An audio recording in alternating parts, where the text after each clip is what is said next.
Hey everyone, in today's video, I'm going to show you even more of the awesome back issues that I picked up during a sale hosted by one of my local stores where they were selling all of their non-wall back issues for just $1 a piece. I've got modern books, Copper Age, Bronze Age, and even a Silver Age book that I got for just $1. Want to see what I got? Check it out. Hey everybody, I'm here at Hot Comics in Richfield, Minnesota.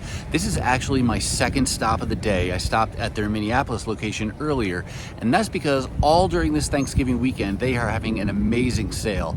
Basically, it's half off everything in the store, but what's pulling me in is their back issue sale, which includes all non-wall books being just $1 a piece, regardless of what the price tag says. And that is too good to pass up. And I'm gonna focus on books that are not your typical dollar books, because this is my chance to get some spendier books for cheap. So let's head inside and see what they've got. All right, I am back in the car, and I was trying to be sensitive on time because I've been gone from home for a while and we have people there, so I do want to get back to them. But let me show you the bag of goodies I did find at this location. So that's my haul there. This bag here, not quite as big as the first one, but I did make out far better than I originally expected. So I'm really excited to show you all of these good books. Let's get them home. Hey everyone, and welcome to today's video. I know last time I said that we would finish up the 25-cent books that I picked up at a sale hosted by a local shop for this video, but then in the end I decided to switch things up a little bit. And the reason is because the books from that quarter sale are all new books, or, current titles or recently concluded titles. And I know that the people who watch my videos have a mixture of tastes. And while some people like the newer books, there's still a lot of people who like to see the older books. So rather than doing a third video in a row of really modern recent titles, I thought I'd go back to a different set of books to show you, and that way we could get a little bit more variety and get some older books into the mix again. And we'll come back and finish that quarter sale books in a future video. But these books are coming from a sale hosted by a different local store. This sale, as you may have heard in the intro, is called Hot Comics and Collectibles. It says it right there on the sticker. They had a sale that I've really never seen before. They took all of their non-wall back issues and marked them down to just $1 a piece. And there are some expensive books in those back issue bins, upwards of $15, $20. But regardless of the price tag, they were just $1 a piece. And they said that the big reason they were doing it was because they wanted to clear out a bunch of inventory, because they had more in back stock that they wanted to be able to pull out and put on the floor. And I got to think that was a successful sale, because I bought a ton of books at two different stores, and I know that there were a lot of people in there over the course of that Thanksgiving weekend buying a bunch of books. So hopefully it served their purpose and made a lot of collectors happy in the process. So that's what we're going to look at today. I'm going to put a link to Hot Comics down below in case any of you are in the area and you want to check out their stores. They are a chain and they got like 3 different locations. But now let's go ahead and dive into this haul. We're going to start off here with Iron Man number 38. This is one of the lowest numbered Iron Man issues I now own. And it's the kind of title that I'm not trying to collect it in total. There are, though, some creative runs I'm working on. You'll see a little bit more about those in just a minute here.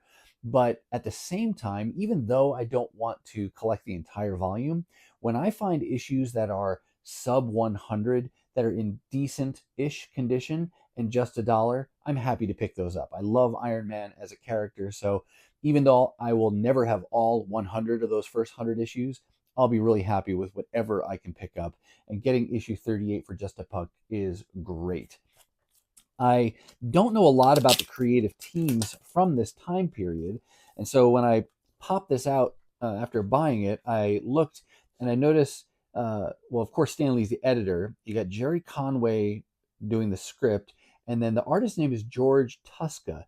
And, I'm a little embarrassed, I guess, to say I didn't really know who he was before this.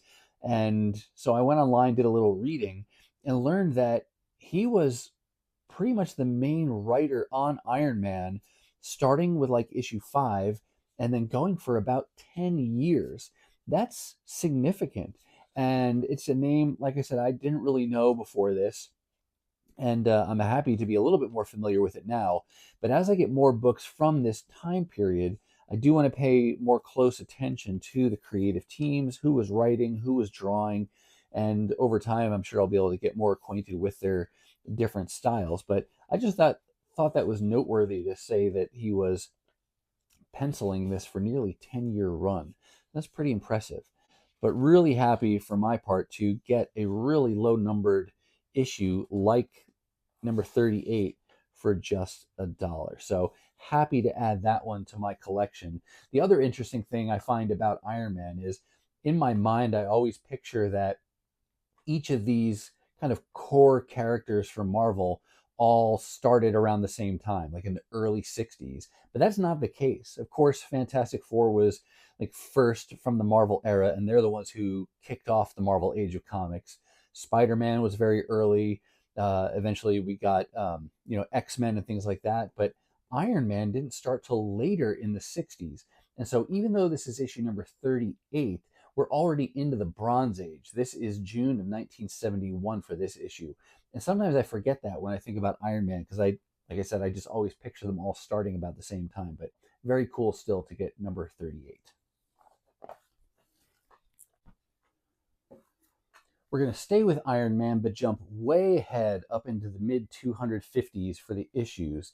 This is one of the creative runs that I'm working on in this Iron Man Volume 1.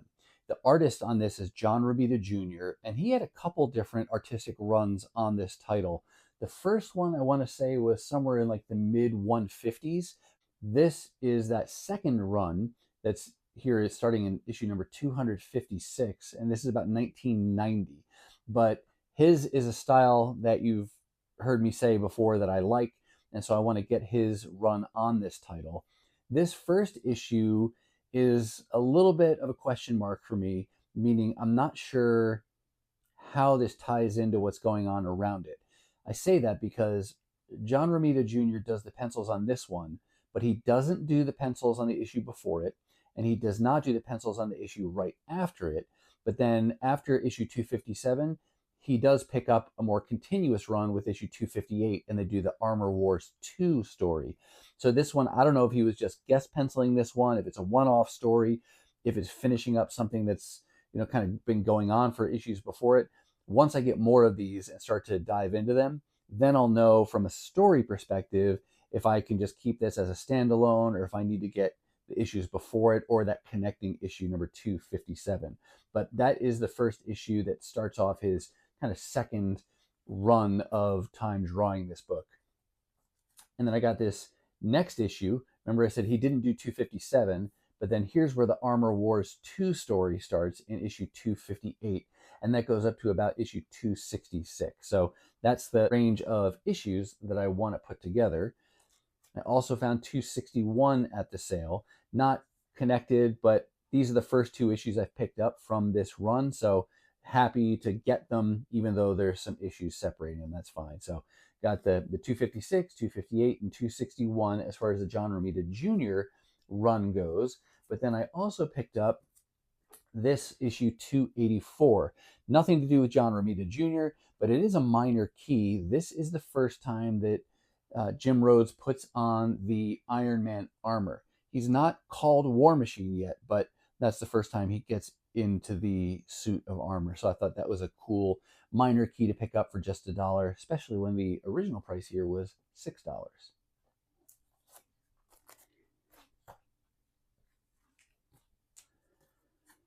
Let's shift gears over here to Marvel's first family. This is the Fantastic Four. These issues are from volume 5 of their different ongoing series. I've been collecting Fantastic Four for about 10 years now. Started to get into them back in 2015 when Jonathan Hickman was writing the Avengers, really, and then it kicked off into the Secret Wars event. And that's really where I got hooked on the Fantastic Four. Interestingly, I started to get into them, and at the end of that event, they went off the grid for a while. So there were no Fantastic Four comic books to get new at that point. But then at some point, they did of course, restart with a new #1 and a new volume. And I've been collecting them new since then. And at the same time, I'm also trying to go back and collect more of their kind of their back catalog of volumes. And volume 5 only ran for about 18 issues. The first 14 or so were numbered as such, and then after issue 14 it reverted to a legacy numbering again, which put it at the time in like the mid 600s for issue numbering. But with the sale at Hot Comics, I now have everything except 2 issues to complete this volume. So picked up at the sale issue number 5, number 13, number 14, and I really love this cover here by Greg Land with the hot rod flying and Reed and Sue there taking a flight in their car. And then here's what I mentioned before, the renumbering of the legacy numbers. This is the final issue of that volume 5, and that's issue number 644. So few issues only, but it gets me all but 2 issues away from completing volume 5.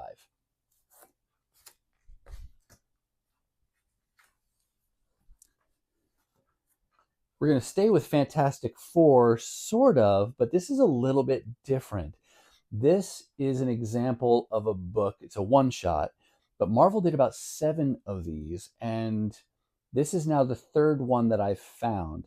And it took me the first couple to really figure out what was going on between online research and then thanks to some of you in the comments from some previous videos.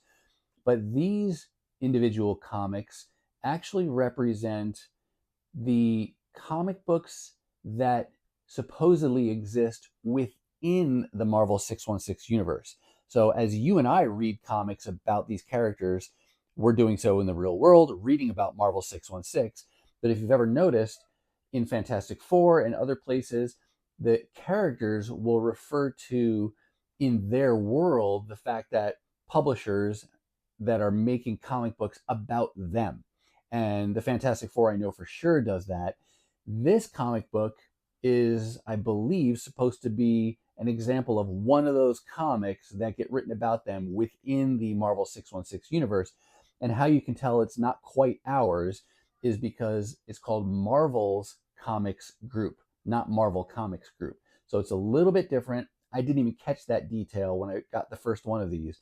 But with this pickup, I now have 3 of them. I have this one, of course, and then X-Men and Thor. And it's very familiar, but not quite right, because again, it's not the characters that we know as we read about the Marvel 616 characters. It's the comic books that exist within their universe being written about them. But that was just a cool additional pickup. And there are about 4 more issues that I have to find that feature different characters. But always fun when I can make progress on a kind of a odd title like that.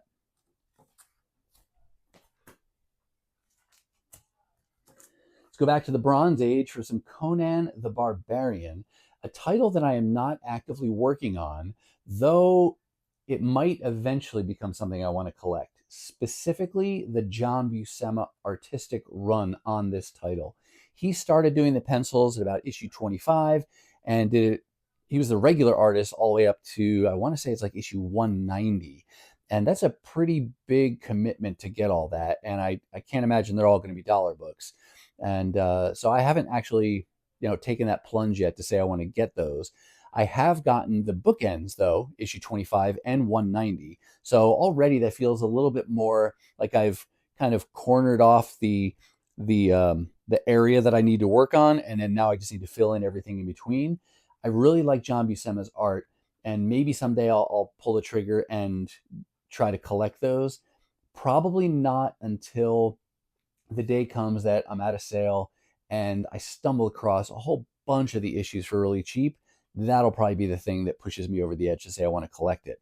But this issue here falls within that range, but interestingly is not penciled at all by John Buscema. This is one drawn by Mark Silvestri, another artist that I like. But the reason I got this particular issue, 135, is because the cover artist on this is Walter Simonson. You can see his signature down there above the barcode. Love his art, especially from the 80s. And so when I saw that he did this cover, had to grab that. I don't know of any other covers that he drew. This may just be a one-off. If you know of any other covers that Walter Simonson did on this title, let us know down in the comments. I would love to add those to my wish list. But for now, at least I have the one issue that I know of, and really cool to add that one to my collection. And hey, if I ever decide to get 25 to 190, I'm one issue closer.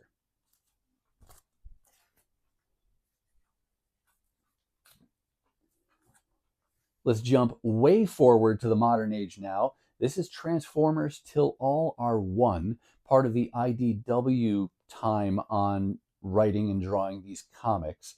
This was a shorter series. I'm not sure if it was intended to ever be a true ongoing or if it was more like a maxi series, because it went for 12 issues and then that was it. It is one of, I believe there were three kind of main titles going on at this time. I think the other two were Lost Light, which had been Transformers More Than Meets the Eye, and the other one would be Optimus Prime, which had been Transformers Robots in Disguise. But I think, like I said, this falls a little bit later in the IDW era, so I think those were the other two ongoings at the time.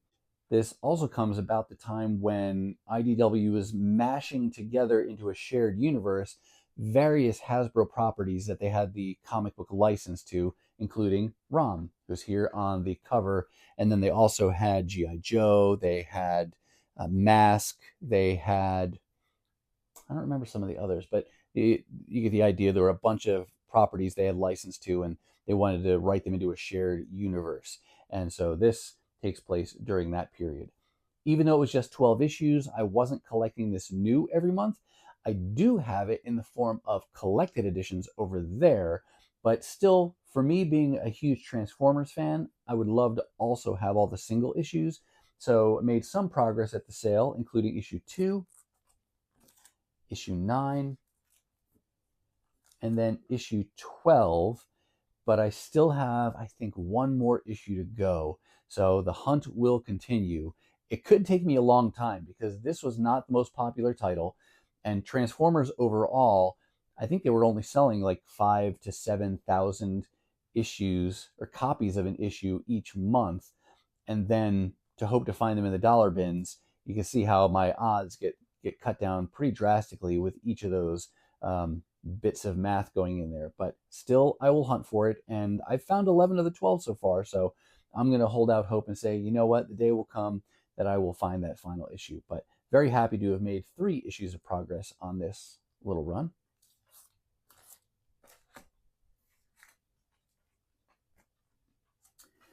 Let's go back to the Bronze Age now for a little bit more Fantastic Four, for a couple annuals that I found. These are books that I only got because they were just $1. I would not have spent $12 on this. I don't want it that badly because really I just want to have it to be able to complete more of my Fantastic Four collection. It's not that this issue has that much more value to me in and of itself, but very cool to get it for $1. This is number 10, coming out in 1973. This particular issue is just reprint stories. One of them you can see here is The Wedding of Sue and Reed. That was in annual number 3. And I think the other story is The Original Human Torch Returns. I want to say that was a story told in annual number 4. But these are all reprints. And then I also found annual number 11, which is got new stories in it. But again, it was originally $5.50. Happy to get it for just $1. The one thing I haven't looked up yet that kind of has me scratching my head is this. Number 10 was 1973. Number 11, you'd think would have been 1974, but in fact is 1976. Doesn't really live up to the name of annual. But at the same time, I'm not sure how they were approaching these, because number 11 clearly calls itself an annual. Number 10, though, does not. It does say king size. This is king size. Calls it a special issue. And over here, it just says Fantastic Four king size. So is it really an annual or not? I was assuming or under the impression that it's an annual because I think that's how it's listed in my CLZ app, and the kind of the chronology of the numbering makes sense. This isn't a separate title. I don't know of any other annual like title that was going for this many issues. So I still think it's got to be annual number 10, but maybe it's just not called so officially in its name. If you know any more detail around that, why it's not called an annual, or why there's this 3-year gap in between, let us know down in the comments. That'd be interesting to know.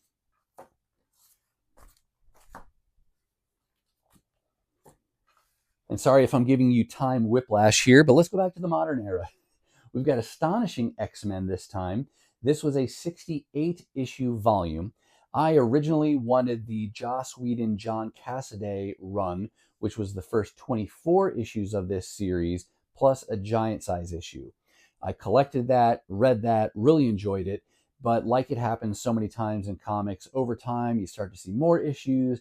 And I really like the X-Men, of course. And so it was kind of inevitable in time that I would get to the point and say, you know what, let's complete the whole volume. So that's where I am now, trying to complete this volume.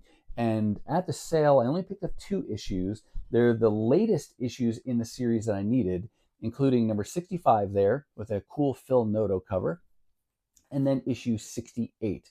This is the final issue in the volume. And so now, because I already had number 1, now I have 68. Once again, I've got those bookends, and now I can fill in what's in between. I probably still have like 10 to 20 issues on this, but happy to have gotten at least 2 more issues of progress on Astonishing X-Men.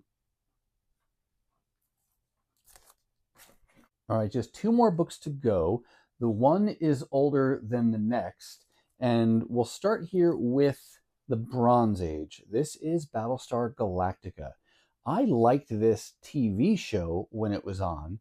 I can't remember the years it was on, or if I saw it just in reruns or when it was actually on TV, but I did like the show. Everything from the heroes to the ships. I loved the way they would take off when they would launch. The Cylons were awesome and their ships were cool. Loved this show. And as I say this, I don't know if this is streaming anywhere, but that would be cool to find out if the original shows are available to stream anywhere.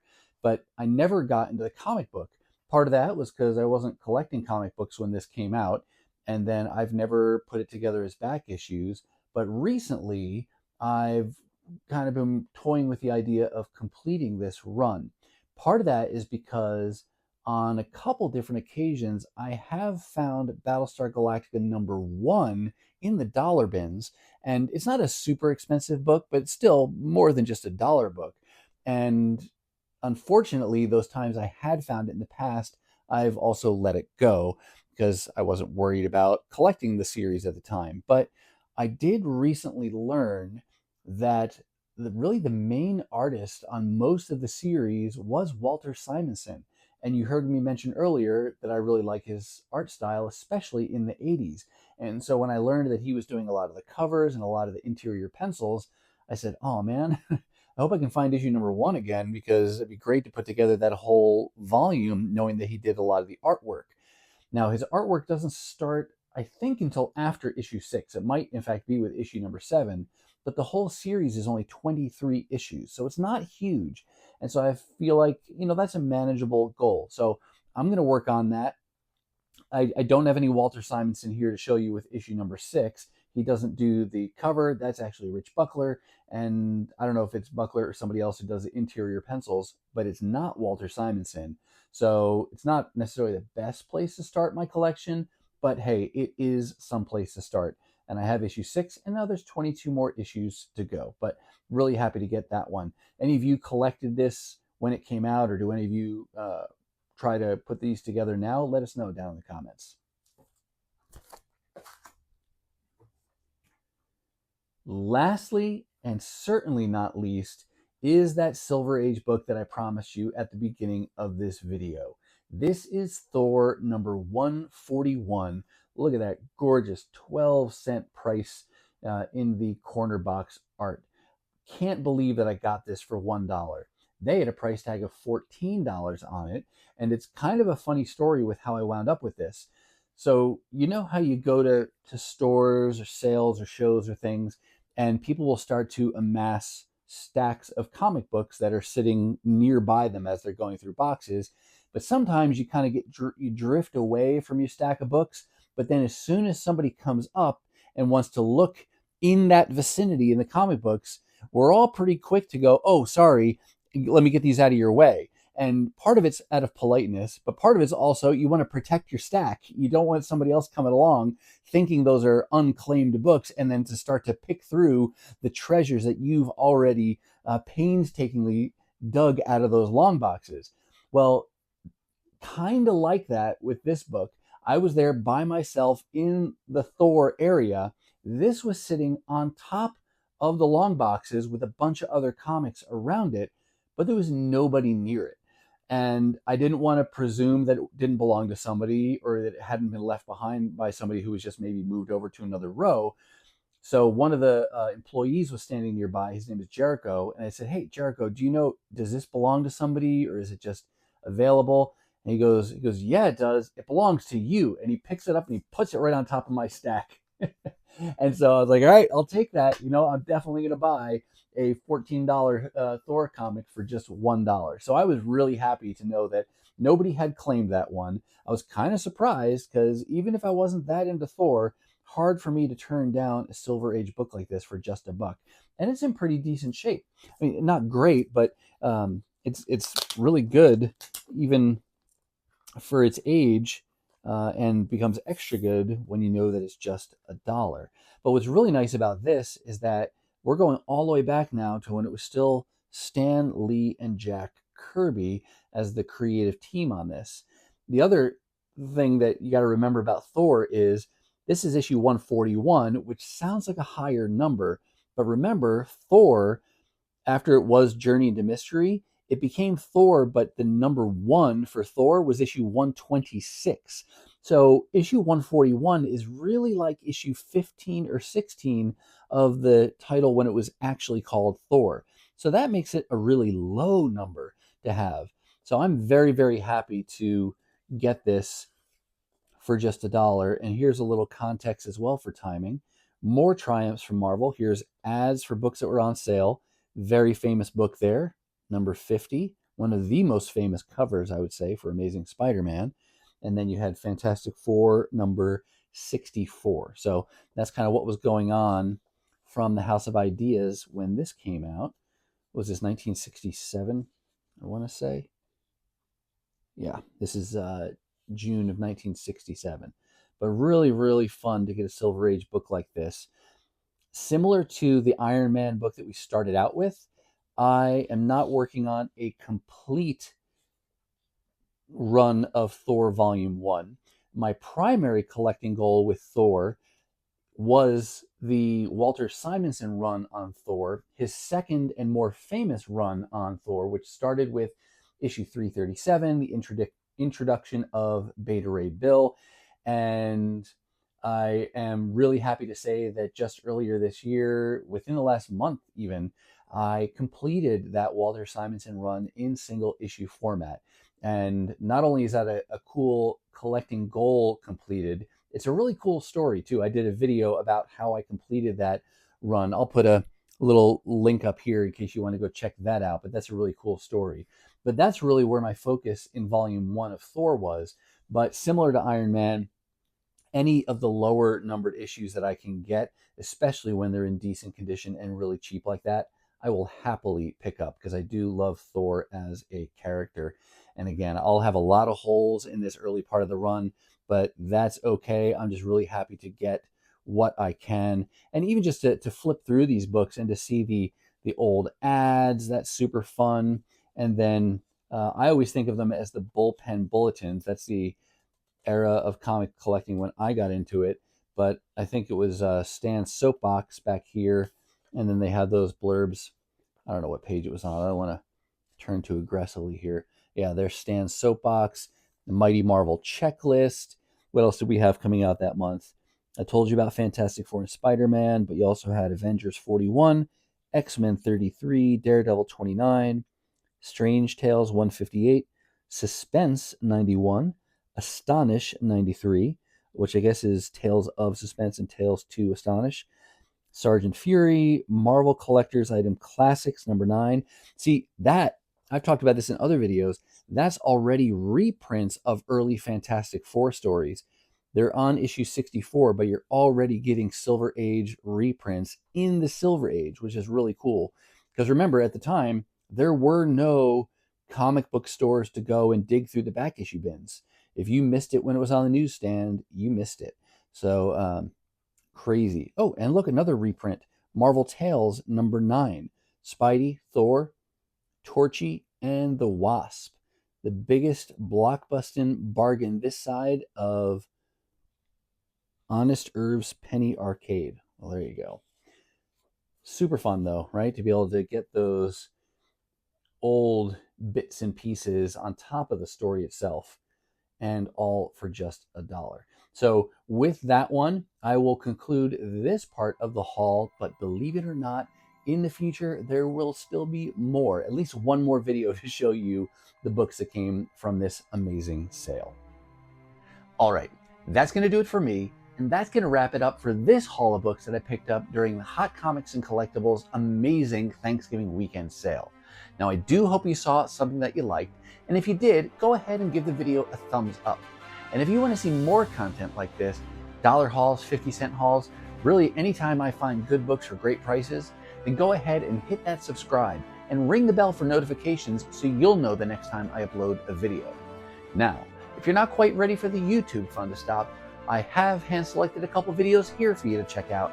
As always, thank you so much for watching, and I'll see you next time.